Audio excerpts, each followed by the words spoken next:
This 2-week-old chick is a member of an endangered species. It's a roseate tern. Flip it over, and the pinkish tinge that gives it its name is clearly visible on its breast feathers. It'll lose that tinge when and if it reaches adulthood, and it must. The future of the whole species depends on it. Hello, welcome to Land and Sea. I'm Peter Werner. Nobody really knows why the roseate tern is in trouble. Gulls are taking over many of its traditional breeding grounds, of course, but this is a bird that's never nested anywhere in great quantities. Canada's largest roseate tern colony is here in Nova Scotia. Half the country's entire breeding population nests there. About 60 pairs last summer. The numbers tend to creep up a little every year. And they do that thanks to the efforts of one man. He's not a biologist. He's not a conservation officer. He's a volunteer. A guy with a boat, some spare time on his hands, and a driving passion that makes him one of the most remarkable people I've ever met. His name's Ted Dion. And this is Ted's tern colony, North Brother Island, just off the peninsula known as the Pubnicos in southwest Nova Scotia. It's mid-June, nesting season, and the air is thick with birds. Most numerous are the Arctic terns with their all-red beaks, and the common terns with a splash of black at the base of theirs. Then there are the rare roseate terns. It's hard at first to distinguish them from the others. The easiest way is to hang around with Ted Dion and his son Nigel. They're here too, of course, conducting a nest count. This is how it all began, counting birds, counting eggs, and reporting their findings to the Nova Scotia Bird Society. Okay, here's one right here. Okay, yeah. And it's certainly not a roseate tern's nest. Roseate tern's eggs are never like this. It's most likely an Arctic tern. Mm-hmm. Yeah, nothing here. And there's something in here. There is, okay. First roseate tern nest of the season. So these were just either, must have been one last year also. The tag is there. Want to help me, Nigel? And you'll notice the beigeish color of the background, the small, mostly the small speckles on it, compared to the other terns the speckles are larger. Ted first started counting seabirds in their nests 25 years ago, long before these things haunted every office. Today, he pumps out an annual tern report, all his facts and figures on the internet. Back then, it was pen and paper, and off it went to the Nova Scotia Bird Society. He and they were very excited when in the early 1980s, he first positively identified roseate terns nesting on North Brother Island. Someone else with it in the Bird Society was excited as well. Dr. Tony Locke is a bird expert with the Canadian Wildlife Service in Dartmouth. He happened to be working on roseate terns at that time, and finding Ted was a godsend. The simple fact is that we're a terrifyingly small organization. We can't do it alone. And a large part of what we do consists of working out arrangements, collaborations with groups, or on the rare lucky occasions we find people like Ted, with people like Ted. And he's a man who's essentially taken charge of that colony and single-handedly managed it. In 1989, Tony invited Ted to join his Atlantic Canada Tern Working Group, the small committee entrusted with the task of developing a recovery plan for the endangered species roseate tern. He didn't know what he was unleashing. At one meeting, the committee was briefed by a tern expert from Massachusetts, someone who'd actually increased his roseate tern population by the use of nesting shelters. I asked him, I said, well, what do you mean by roseate tern shelter? And he sort of said, well, it's a shelter that's about that big by that big by that high, and three wooden sides on the top, and the front is open, and the bottom is just gravel.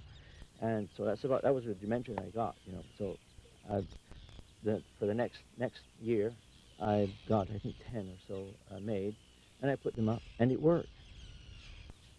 Starting in 1990, Using whatever driftwood, crates, or bits of wood he could find, Ted Dion created a habitat for the nesting roseate terns. And it was not as easy as he makes it sound. He had to experiment with a number of designs and positions before the birds finally came. Neither the US expert nor his fellow committee members expected Ted to go quite so far.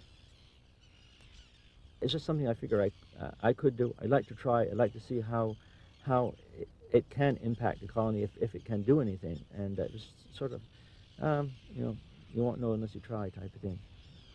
It worked, and to a degree that astounded everybody, including Ted. The first year that I did a census, we counted 20 roseate tern nests, and then it grew each year, 20, 24, I think it was 28 or 30 or something like that, 36. We had 48. Last year we had 54, and this year we've got 59. Ted has brought that colony along from a relatively small one to the point now where he has half the Canadian population of that endangered species right on his doorstep. And there's one here, which is most likely a roseate terns. It's not in the hidden place. That one's one. 85. 88, Nigel, and there's another roseate here. Feels a little bit cool. Doesn't feel incubated. A little bit darker than most of the others we've seen. Another roseate here in the crate under the dory bottom. So that's number 9 for roseates. Ted's son Nigel is at his side almost constantly. Part of the reason is that Ted's enthusiasm has more than once led him into danger on some of these islands. Nigel tends to keep it in reasonable check. His mother insists on it. But there's another reason too. A lot of it is to be with my dad. I do enjoy going with the birds, counting the birds, but I think more of it is being with my dad. I don't know, I think maybe a lot of teenagers now don't really have that kind of connection with their father or whatever. Like me and Dad would do a lot together, and I enjoyed doing that. Although not everything on the colony is fun. At the end of the nest count, Ted and Nigel make a gruesome discovery. Look here. Look at this. Oh, wow. Look at this. Crows. The crows have been doing this. Last year I saw maybe 6 eggshells total. Look at this. Count, Nigel. Start counting this. You mean the crows have actually been bringing the eggs here? I'm sure the crows have been picking them off from the nest, bringing them here to hide where they got some seclusion, right? So that the terns don't bombard them, and or dive bomb them, I should say. Yeah. And even as we make our discovery, a crow watches us from the mainland, just a few hundred yards away. So that's at least 116 that are visible here. How many more have been either eaten somewhere else where we haven't seen them or brought out to the shore? It's hard to say, but it's just a huge number. Last year, 6. This year, 116 visible. Most of the eggs are Arctic or common terns. The roseate nests have some protection, thanks to Ted's shelters. But he sees this as a violation of his colony. It's a problem that'll haunt him when he's not here on the island, but when he's here at his other life. Ted owns and operates the pharmacy in West Pubnico, and from here he both dispenses and receives news about the birds with every prescription. Ted's employees are used to it. We get a lot of customers that come in here, and those that are interested are very interested. I think they really like knowing what's going on with them and stuff like that. I think they enjoy very much. I'm fascinated by the work that Ted does. I think the community is proud of him for what he does. And proud of the awards Ted displays above the gravel cabinet. His achievements with the roseate terns have been honoured by the Nova Scotia Bird Society, the provincial and federal governments. But it's his standing within the community that actually benefits the tern colony. Half the entire Canadian population of rare roseate terns nest here on Ted's Island. If it weren't for him, they would not be here. There wouldn't be a colony there, I'm fairly sure. At one point, aquaculture operation was put in right next to the islands. We worried about that. It wasn't something we could stop.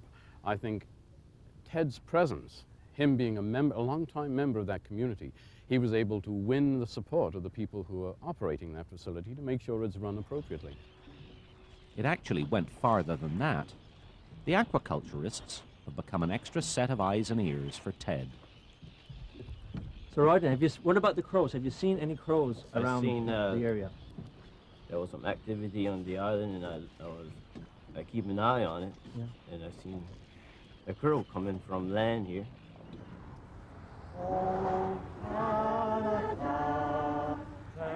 July 1st, and the people of these proud Acadian communities, the Pubnicos, file into their museum to celebrate Canada's birthday. Ted is itching to get back out to his tern colony. The eggs should be hatching by now in 59 roseate nests, the largest number ever. But the weather is not being patriotic. Yes, it's strange that it's unusual to find Fog and wind at the same time. Well, let's see what it's like. But if it's this bad here, what's the weather doing out on the tern colony? Well, Peter, I don't think so. I think it's a little bit too breezy. We'd never be able to do anything of any good in a day like today. A record number of roseate tern nests are out there, shrouded in the fog. What'll we find when the weather clears? Stay with us.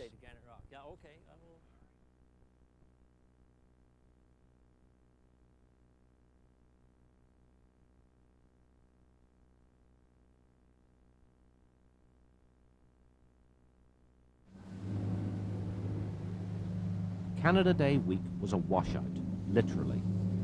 The following week, we head back again to the North Brother tern colony with feelings of great trepidation. The record number of roseate tern eggs that should have hatched by now have instead been lashed by foul weather of almost record proportions for this time of year. There's a lot of weed blown up here. Yes, that's Pretty bad storm there last storm week. and wind and cold Yeah. that we had. I'm sure it's not good. There'll be a lot of casualties. Yeah. I'm sure it'll be a lot of casualties. I'm sure it didn't do any good dear. to the eggs. There's a nest.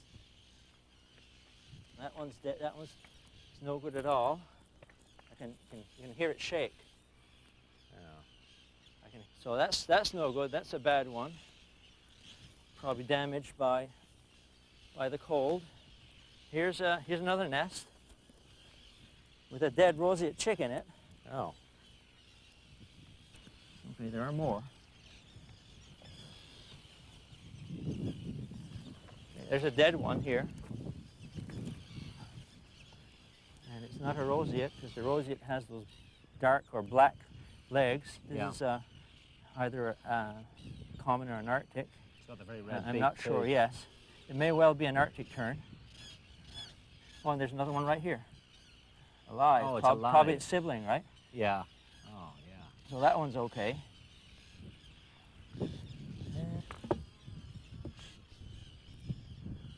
Now this one feels cold. Okay. Another roseate egg feels cold. Goodness. So we'll put it back anyway. That's not much success so far, is it really? No, it's not. Oh, there should be lots more than this. Yeah. Ted is more upset than he's really willing to let on. There's nothing he could have done There to should be prevent some this around here. unfolding tragedy. And nothing here. And nothing there. Oh, there's a chick here. There's one here. Oh, okay. This is number 3. There's a roseate chick, our first roseate goodness. chick. Okay, Yeah. alive and well. That's right. Okay, Yeah, you can see the legs. You can see that little tinge of red on his breast. You just don't worry about him. It's always been a great productive shelter, so we'll Yeah. just try and see what we can find here. try and lift it out of the way? Nigel? Yeah. And we'll just view what's underneath. Nothing at this end. Oh, there's one nest over there, Peter. Yeah. Just the egg. Whoa! Excuse me, Nigel. And it's cold. Another egg that's cold. Anything over there, Nigel? Don't see any. No, I don't see anything. Oh, up yes, there. there's a chick here. Oh, there's a chick. Right at the end. Okay. Little guy. Put him back. Okay, we'll just put him back where he was. In there. Okay, Nigel, close it again. Oh, there's one here. Dead one. Another dead one here. Yeah. An egg. Ted's official record for the 1998 nesting season on the colony will show only 4 live roseate chicks remaining out of 59 nests. Of those, Ted thinks 2 will probably survive to adulthood. Oh, dead chicks, dead chicks. Look at this. Dead, dead. I mean, they're not eaten. The tern colony can withstand one bad year like this, but what if there's another storm, same time next year, and another one the year after?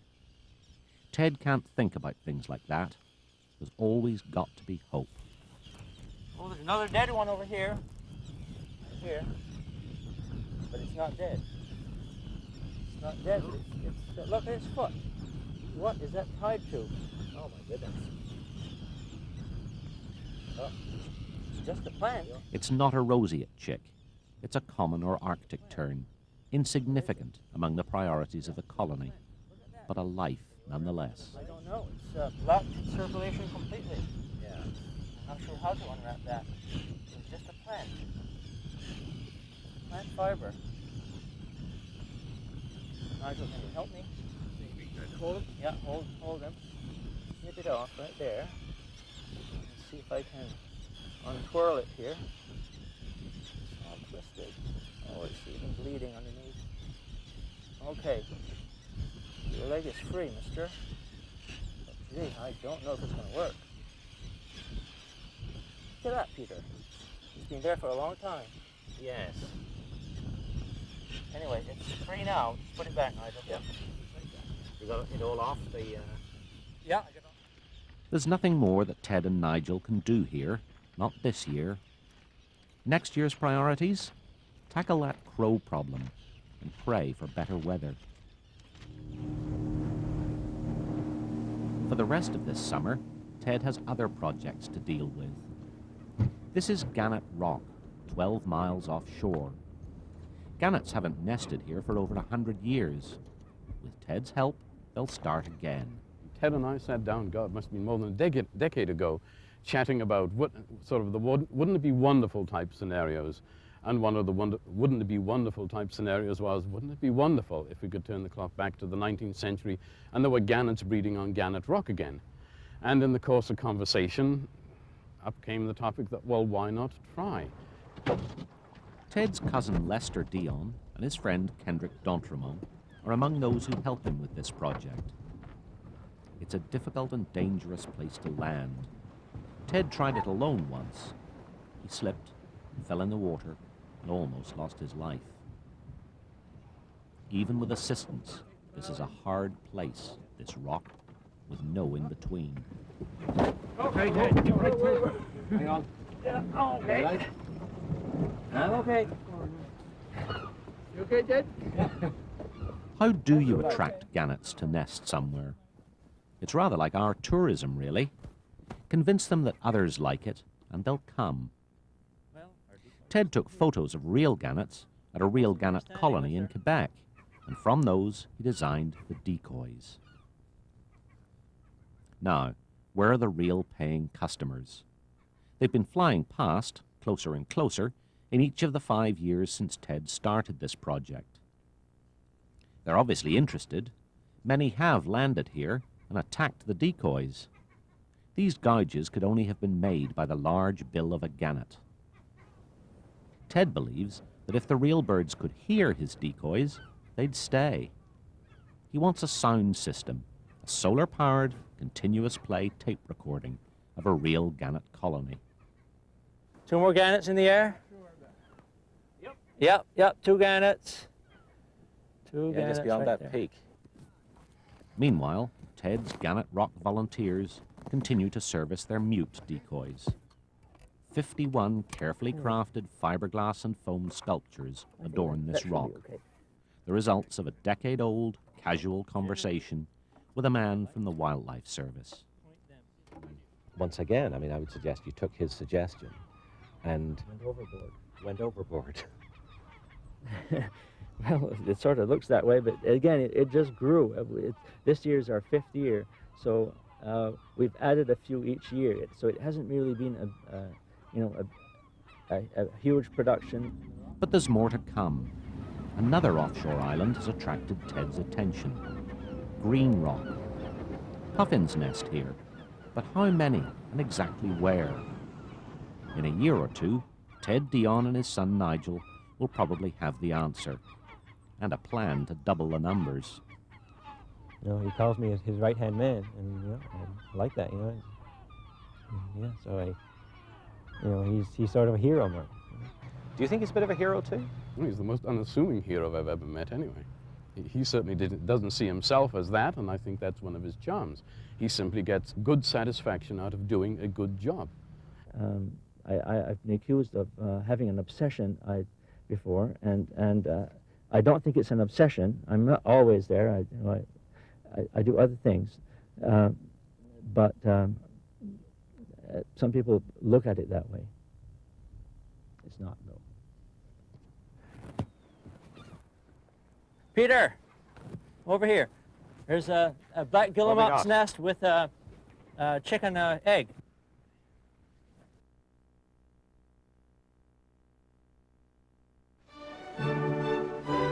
Next week on Land and Sea, an incredible maritime treasure.